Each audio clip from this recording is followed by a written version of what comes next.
Com a paz do Senhor Jesus. Vamos tentar esclarecer aqui uma questão. Não existe um prisioneiro religioso, prisioneiro de uma igreja cristã. Não existe um dependente de uma igreja cristã verdadeiramente livre. Se ele é dependente daquela igreja para ter uma vida espiritual, o conhecereis a verdade vos libertará, não se aplica a ele. Porque ele pode olhar ao seu redor e achar que todo mundo é prisioneiro, menos ele. Ele é prisioneiro. Então, conhecereis a verdade e a verdade vos libertará, é só até a página 9.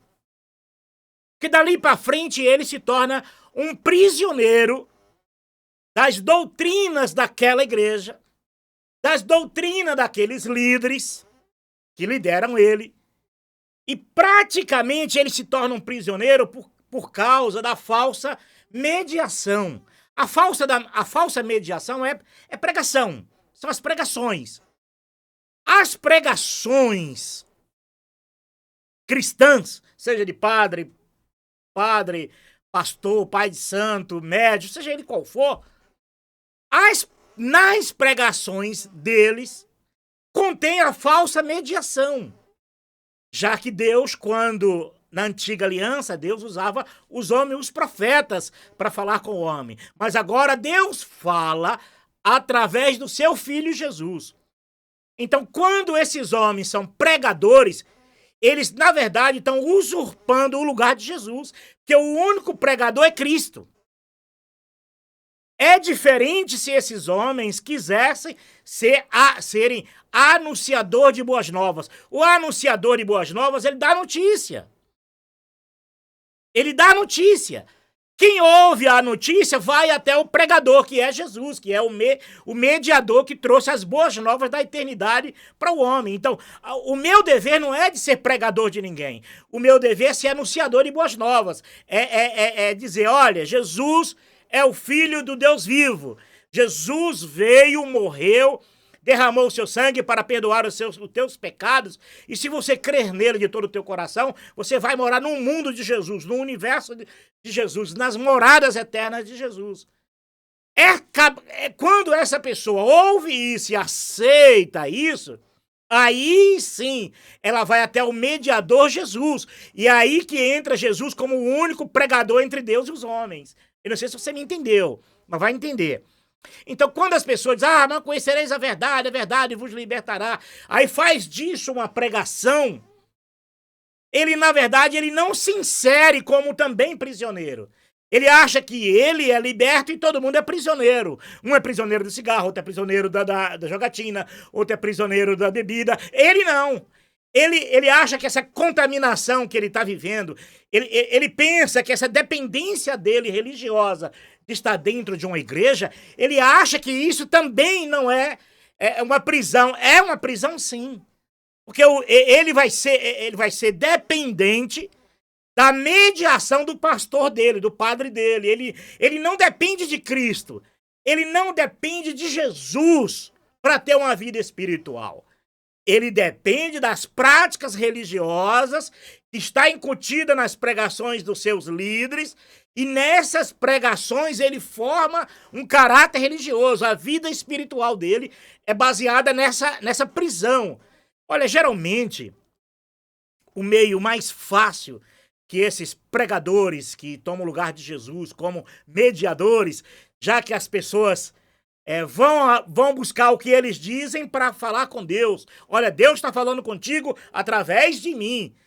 Então, as pessoas que creem nisso, que buscam isso, elas praticamente deixam Jesus de lado como mediador, o único mediador entre Deus e os homens. Ela tem o pastor dela como mediador dela entre Deus e elas. E por isso torna elas prisioneiras das doutrinas das igrejas deles. Voltando. Geralmente, a Bíblia, na mão desses mediadores das igrejas cristãs, correto? Vamos lá. Esses mediadores das igrejas cristãs pegam a Bíblia e E como prática e regra de fé, ela se divide em duas situações. Uma, textos positivos. Que são textos positivos? Aqueles textos vinda diretamente, ditada por Deus aos profetas ou aos apóstolos. Então são textos de confirmação, são textos chamados de textos de bênçãos, textos de concordância. Deus, eu me agrado de ti, eu sou o teu Deus, eu sou aquele que zelo por ti, eu sou o teu guardião, eu sou aquele que cuida da tua vida. Então são textos positivos. E o outro ponto é textos negativos, que são textos de repreensão. É Deus falando, usando os profetas ou os apóstolos, para dar uma repreensão, para dar um aviso de uma cobrança, tipo assim, ai de ti, Cafarnaum, ai de ti, Betsaida, se os milagres que fosse operado em ti fosse operado em Sodoma e Gomorra, eles teriam alcançado bênçãos de Deus. Então é um texto duro. Chamamos assim de textos negativos, positivos e negativos. Como esses dois mecanismos entram nas mediações humanas, nos pregadores que tomam o lugar de Deus na vida deles? De forma dedutivas. É isso mesmo, basta pegar um texto desse e deduzir ele. Você pega uma igreja que tem 100 pessoas. Eu pego a Bíblia. Se eu quiser fazer uma cerimônia antes, para dar mais aquele impacto santo, sabe? Sabe aquela coisa santa? A oração, né? Uma oração, tudo faz parte dentro desse projeto, desse plano da falsa mediação. Então eu vou estar com a outra postura, minha voz tem que estar equilibrada, não posso deixar a minha emoção negativa influenciar na mensagem, a não ser que venha acompanhado de voz trêmula, choro, aí cai bem dentro de uma falsa mediação. Mas geralmente uma oração poderosa, uma oração firme, não, olha, geralmente quem prega, quem é o mediador, eles não vão colocar a pessoa com a voz nhenhenhen, uma voz fraquinha, uma voz funhen. Não, eu vou colocar. Geralmente, pregadores, os líderes de igreja, os pastores, fundadores de igrejas, geralmente eles vão dentro de uma casta, dentro de um glamour santo, colocar alguém que tem uma voz firme, positiva, uma oração firme. Jesus é bom. Ele vai ser. Imagina um pregador, um pregador desse que vem mediar entre Deus e os seguidores daquela igreja, ele vem chegar assim, todo encolhidinho. Irmãos, a paz do Senhor Jesus, Deus é bonzinho. Não, ele vai sair do púlpito ali, o líder da igreja vai chamar ele e diz, rapaz, acorda, você tá parecendo um padre? Você falou que Deus é bom, não, Deus é bom. Você tem que ser firme na hora de pregar, você tem que chamar o povo, acordar o povo. É o chamado fogo no púlpito. Muito bem, então, não importa o texto. Digamos se ele quiser fazer uma cerimônia com a Bíblia antes. Isso aqui não é uma Bíblia, viu? Isso aqui é um documento. Ó Deus, neste exato momento eu te peço a revelação da tua palavra. Primeiro, a palavra é Jesus, a palavra de Deus é Jesus. Mas ele não vai dizer que a palavra de Deus é Jesus. Ele vai dizer que a palavra de Deus é a Bíblia. Ele também não vai dizer que a palavra de Deus ali que está na Bíblia foi dada aos profetas, aos apóstolos. Não, ele não vai dizer. Ele vai pegar toda a Bíblia como um todo, até a lambança de Salomão, ele vai dizer que é a palavra de Deus. Mas a palavra de Deus é Jesus, é o verbo vivo de Deus. É aquele que com suas vestes salpicadas de sangue, cujo nome dele é palavra de Deus. Dele, não é dela a Bíblia, é dele, palavra de Deus. Então, a Bíblia dá testemunho da palavra de Deus. Lê João 5, 39 a 41, que você vai ver lá. Os judeus, de tanto ler a Bíblia, de tanto ler a Antiga Aliança, não creram que Jesus era o verbo vivo de Deus. Que o verbo que antes era escrita transformou-se em carne. Jesus está vivo. A não ser que as igrejas cristãs queira fazer Jesus nascer de novo, para matar Jesus de novo e transformar Jesus em verbo vivo. Porque se não creem que Jesus é o verbo vivo hoje, então tem que orar muito para Jesus nascer de novo, ser crucificado de novo, e hoje não seria nem crucificado, porque hoje um país democrático como Israel e muitos países no mundo jamais aceitaria a crucificação de Jesus, jamais. Então Jesus veio no tempo certo, na hora certa. Então vamos, em um momento certo. Então vamos ver. Eles vão pegar um texto e aplicar de forma dedutiva. Deduzir. Olha, Deus abençoou toda a casa de quem, meu Deus? De Jessé. E Deus abençoou toda a casa de Jessé. Maravilha. Eu vou deduzir na minha falsa mediação, eu vou deduzir sobre você. Se uma igreja de 100 pessoas me ouvindo, não é possível que ali não tenha 10, 15 que dizem, olha, Deus está falando comigo, que vai abençoar a minha casa. Porque na pregação, na falsa mediação, ele vai pegar aquele texto, que teve um propósito, aquele texto. Muitas, às vezes, era narrativa, é uma história no tempo, para um momento certo, para a hora certa, para a pessoa certa. Aí ele vai pegar isso na falsa mediação e deduzir para aquela família que está ali. No meio de 100, imagine no meio de 1000, um culto com 1000 pessoas presentes. É lógico que 10, 20, 30% vai sair dali, se não todos, né? Dizendo, olha, Deus falou comigo que vai abençoar a minha casa. Ele não carrega no DNA, na vida dele, aquilo que já está escrito.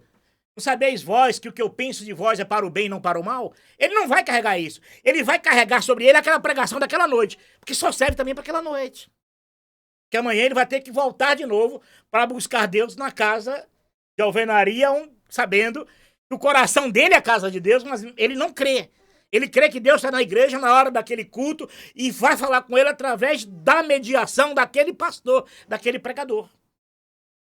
Deu para entender como funciona a escravidão religiosa? Como escravidão cristã. Como tornar um prisioneiro cristão? Só que não se trata de um texto bíblico. Nós estamos falando de uma Bíblia com 66 livros. Que o falso mediador ele pode tornar você prisioneiro só no livro de Gênesis. E fez Deus o homem, passamos o homem a nossa imagem e semelhança. Só isso aqui faria 100, pegasse um texto desse, pregasse em uma rua, em um lugar, faria seguidor rápido. Passamos o homem, nossa imagem e semelhança.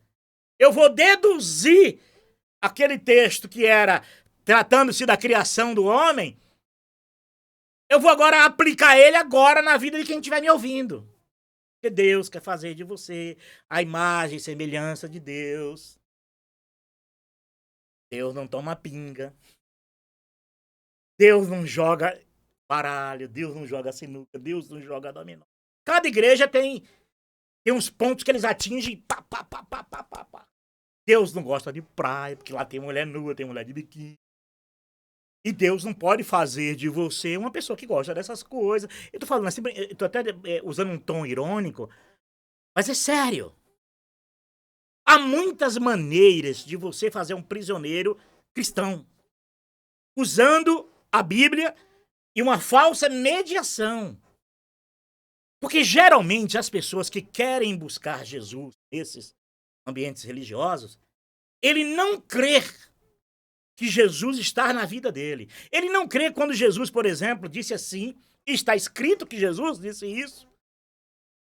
Mateus, acho que 23, não sei, acho mais ou menos isso, né? Olha o que Jesus diz. Quando alguém vos disser, eis que o Cristo está ali no interior da casa, eis que o Cristo está ali no arraial, não deis crédito. Porque surgirão falsos cristos e falsos profetas. Os falsos cristos são ungidos. São esses mediadores que também dizem ser ungidos. Ungido é Cristo. E só um deu a vida por nós, que é Jesus. Quem são esses ungidos? Esses falsos cristos?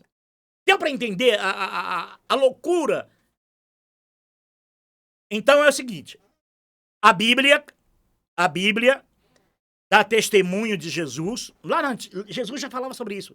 Em João 5,39, diz assim, até o 41, diz assim, olha, vocês leem as Escrituras porque vocês pensam que nelas vocês têm a vida eterna, mas são elas que dão testemunho de mim. Por isso que vocês não vêm a mim para serem salvos. Porque os filhos de Israel, os judeus, não acreditavam que Jesus era a palavra viva de Deus. Eles, de tanto voltar para as Escrituras, eles não acreditaram quando o Filho de Deus vivo se tornou carne. Antes era uma profecia, e na vinda dele, trazendo com ele salvação, como diz João, né? Eis aí o reino de Deus. O reino de Deus é chegado até vós. Eles não acreditaram nisso. E essa técnica de não acreditar pela falsa mediação, ela veio varrendo séculos. E nunca teve tão forte como hoje nos nossos dias. Onde as pessoas se doam ao sistema, o fortalecimento do sistema. E não percebe que isso estão afastando eles do verdadeiro Cristo, que está sufocado no coração deles. É uma substituição, é um estado mental, é uma alteração mental. Isso não é só possível, isso é comum. Alterar a mente de alguém através de uma ideologia, seja ela política, religiosa, não importa. Isso é comum. E as pessoas não estudadas, não cultam, como, por exemplo, pessoa como eu, por exemplo, pode fazer isso naturalmente achando que está fazendo... Talvez o líder religioso, o dono da igreja, o fundador da igreja, talvez tenha ciência da malandragem, da falsa mediação. A maioria não. A maioria que depende deles, uns tem um interesse financeiro, grana, dinheiro, emprego e tal. Outros não, outros é porque aprendeu assim, de berço. De berço já ouve do papai, da mamãe, papai do céu. Nós vamos buscar papai do céu na igreja. Jesus está lá na igreja, aí chega lá, tem um coral de anjos cantando, porque são cenários montados. É como um sepultamento. Olha o cenário de um sepultamento. Caixão lilás, aquelas coisas de flores, um monte de vela, ou quando se for evangélicos, são louvores tristes, mas tem flores, louvores tristes, aquelas coisas sombrias, é uma loucura no nascimento e na morte. Porque o sistema sobrevive e se enriquecem assim. É um sistema que reto se alimenta. Um alimenta o outro. Uma crença de uma igreja alimenta a crença da outra. E eles vão se aperfeiçoando com revelação, com mensagens, com pregação, com profecias. Mas tudo provém de um espírito do erro. Que o próprio Deus preparou isso. Por não derem crédito à verdade, eu enviarei um espírito de mentira para que vos engane. Acho que é Gálatas que fala sobre isso. E lá também acho que é Romanos 15, não sei, primeiro 15 ou 15 tal. Você procura lá, por não reconhecerem da glória de Deus devida. Foi que Deus fez, entregou-os às paixões, às mentiras, às invejas, a uma série de comportamentos que, na verdade, é uma condenação. Eu acho isso impressionante, porque, olha só, a condenação na justiça, quando uma pessoa comete um crime, uma delinquência, e ele é levado a um tribunal, ele é julgado, ele vai para a cadeia, vai preso. Mas quando você vê esse texto lá, acho que o Romanos ou Hebreus, você procura lá, né? Por não derem a glória devida a Deus como Deus vos entregou as paixões, as invejas, a desobediência, e a mentira, e uma série de coisas. Também Gálatas, por não derem crédito à verdade, eu permitirei que um espírito de mentira vos engane. Então, é um juízo. Ser um cristão dependente de uma igreja é estar debaixo de um juízo de escravidão, por não dar crédito à verdade. E a verdade que deveria libertar ele, não liberta ele. Pode até libertar o vizinho dele, mas não liberta ele. Porque ele é prisioneiro daquilo, ele depende disso.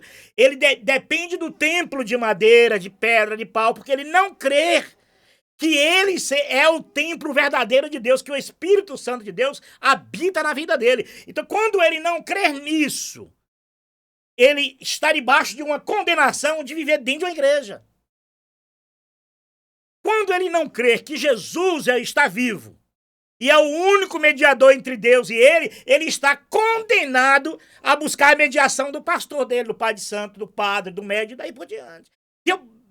Deu para entender? Quando ele não crer que o culto verdadeiro que você deve apresentar a Deus é aquele da cruz em seu coração, que você diz assim, Deus, eu não sou nada, eu não tenho nada para te oferecer. Quem sou eu? Ainda que eu fosse bilionário, eu não te compraria com dinheiro. Mas eu tenho uma coisa preciosa no meu coração, é que Jesus deu a vida por mim e eu creio que ele, na tua eternidade, ele me representa. Ele não crê que esse é o culto verdadeiro. Porque ele está condenado ao culto da igreja dele, a praticar aquilo.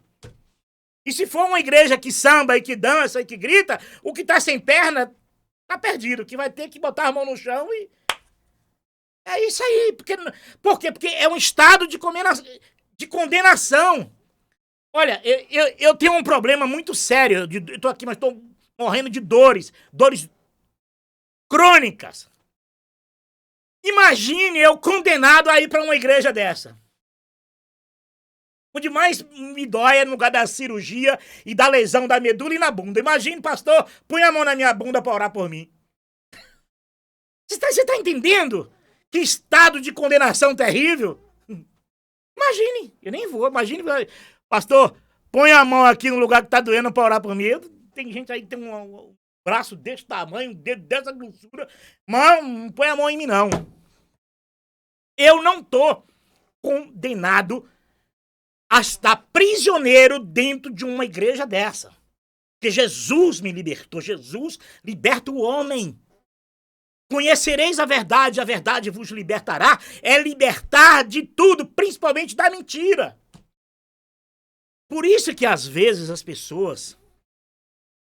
Você diz assim, Paulo, como pode? Fulano tão religioso, fulano tão coisa. E mente. Mentiu. Como pode? É porque, na verdade, o que tem, não tem. A comunhão religiosa é como o amor religioso. Só dura enquanto pode. Só dura enquanto você está lá. Essa comunhão. Pega um dependente de uma igreja maranata. Pergunta para ele, você crê que Jesus é o Filho de Deus vivo? Creio. Você crê que ele está no teu coração? Creio. Por que você vem buscar ele aqui? Pega o da Assembleia de Deus e diz assim, você crê que Jesus foi o culto perfeito que agradou a Deus, morreu em nosso favor? Creio. E por que você vem cultuar aqui o culto que teu pastor programou para você cultuar? Troca um de igreja para você ver uma coisa. Não fica 3 dias. Leva o da Maranata para a Assembleia da Maranata, não fica 3 dias. Um não suporta o estilo de culto do outro. Para você ter uma ideia. Para você ter uma ideia do que religião faz, como as pessoas são dependentes. Pega uns irmãos da igreja Deus e Amor e diz assim, a partir de hoje em diante, vocês vão todo para Batista. E os irmãos da Batista vai frequentar uma semana a igreja Deus e Amor. Eles não ficam 2 dias, nem 1 dia. Imagine. Era Deus e Amor. Pega o irmão, o pessoal da Batista, deixa ele 3 horas da manhã num banco de sábado para domingo, orando. O chefe vai dormir. E aí vocês, quando volta às 6 horas da manhã, e aí vocês oraram muito? Eu lembro de uns irmãos que amanhecia o dia. Tinha que trabalhar no outro dia. Religião escraviza. Religião faz você... Religião tira a liberdade. Igrejas tira a tua liberdade. Igreja tira a tua natureza. Em muitos casos, tira até o teu caráter. Dobra o teu caráter. Você passa a ter o caráter do líder. Você passa a pensar, a ver, a ouvir e a falar como os líderes querem que você viva. Você perde até a tua personalidade. Tem casos de irmãos que não falam com pai, com mãe, que é de outra igreja. Às vezes até da própria igreja. Eu já vi casos ali de filha com mãe ali, e na própria igreja brigando ali. Levar meses sem falar com o outro. Isso tudo eu vi. E achava normal. É a mesma coisa você tá com uma doença ruim. Todo mundo doente ali com você achar aquilo normal. É a mesma coisa, você acostumar a morar na beira do córrego, na beira do rio Tietê. Você acostuma com o cheiro. Deve se acostumar, senão eu não morava. Na verdade, o ser humano, a todo momento, ele precisa se libertar a todo momento.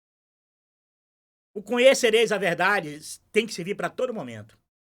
Para ele dizer assim, peraí, isso aqui tá me escravizando. Isso aqui tá tirando o que é meu. Como que eu vou buscar Deus na igreja, sabendo que Deus habita na minha vida? Tem coisa errada. Como que eu vou para uma denominação e os irmãos que acabou de... Aquela família que não tá mais vindo na igreja, ninguém mais fala com ela. Quando fala é com tirando chacota, é com desdenho. E você não consegue enxergar isso. Como que uma igreja, os pastores vão presos? Presos! Por corrupção, por roubo, roubar dinheiro da igreja. E eles continuam mandando, operando ali, tendo sinais, tendo profecia. Como que as pessoas aceitam esse mau cheiro? Por quê? Porque eles estão debaixo de uma condenação, é um juízo. Paulo está dizendo que eu, que dependo da igreja, de uma igreja, eu dependo de ser amado e amar ali os irmãos da igreja. Eu dependo de praticar aquelas doutrinas, aquelas orações intermináveis, aqueles cânticos chatos que Deus já não suporta mais. Esses cânticos chatos e nojentos. Lá desde a antiga aliança.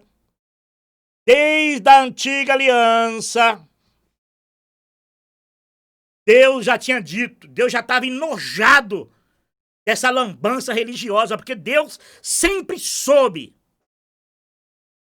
Deus usa o profeta para dizer, olha, eu não mais me agrado dos vossos cânticos, dos vossos instrumentos de corda. Não adiantam fazer para mim instrumentos como fez Davi, porque eu não mais aceito. Outro profeta diz assim, eles armam laços, não para pegar pássaros, mas para pegar gente. Por isso suas gaiolas estão cheias. Por isso fazem seus bancos de marfins. Só fazem, né? Seria hoje, né? E por isso eles se enriquecem. Tá lá na antiga aliança. Aí quando Jesus veio, Jesus chutou o pau do barraco ali e disse assim, olha, vocês dizem que são filhos de Abraão, até dessas pedras Deus pode tirar filho de Abraão. Vocês dizem que Deus é vosso pai? Não, o vosso pai é o diabo. Você já imaginou Jesus falar isso para Edir Macedo? Na frente daquele povo que tá ali atrás da mediação de Edir Macedo? Vocês já imaginaram se Jesus chegasse hoje nas igrejas Universal, nas igrejas Maranata, nas igrejas Deus e Amor, nas igrejas Batista, nas igrejas Presbiteriana, Mórmon, Adventista, Cientologia, e o raio que o parta? E Jesus dissesse isso, olha, vós dizeis que Deus é vosso pai, o vosso pai é o diabo, é isso aqui, ó, essa estrutura. E vocês tomaram dinheiro de pessoas inocentes para construir essas estruturas, porque o meu pai não habita em casa feita por mão de homem. E meu pai não requer nada dos homens como se ele precisasse de alguma coisa, porque meu pai é Deus. E o vosso pai é o diabo. Você sabe o que aconteceria se Jesus fizesse isso nessas igrejas? Ele seria morto, chicoteado, seria apanhado, apedrejado. Eu tô falando aqui, mas eu tô morrendo de dor agora. Eu não vou ter que parar porque eu não tô aguentando de dor. Mas dá vontade sabe, de falar. Mas tudo bem. Alguns aprendem, alguns se libertam, alguns entendem e busca Jesus no seu coração, invoca a Deus no seu coração e será salvo por Cristo. Porque o reino de Deus é isso mesmo. Aquele que crê será salvo. Crer no Senhor Jesus será salvo toda a tua casa. Acabou. Você quer ouvir Deus falar com você? Deixe Jesus ser o mediador entre Deus e você. Não seja prisioneiros de pregações religiosas. Deixa Jesus ser a palavra viva de Deus, o verbo vivo de Deus falando com você. Com a paz do Senhor Jesus. Vou parar aqui que eu tomo uns remédios aí, vou deitar porque não tô. Um abraço para todos, com a paz do Senhor Jesus.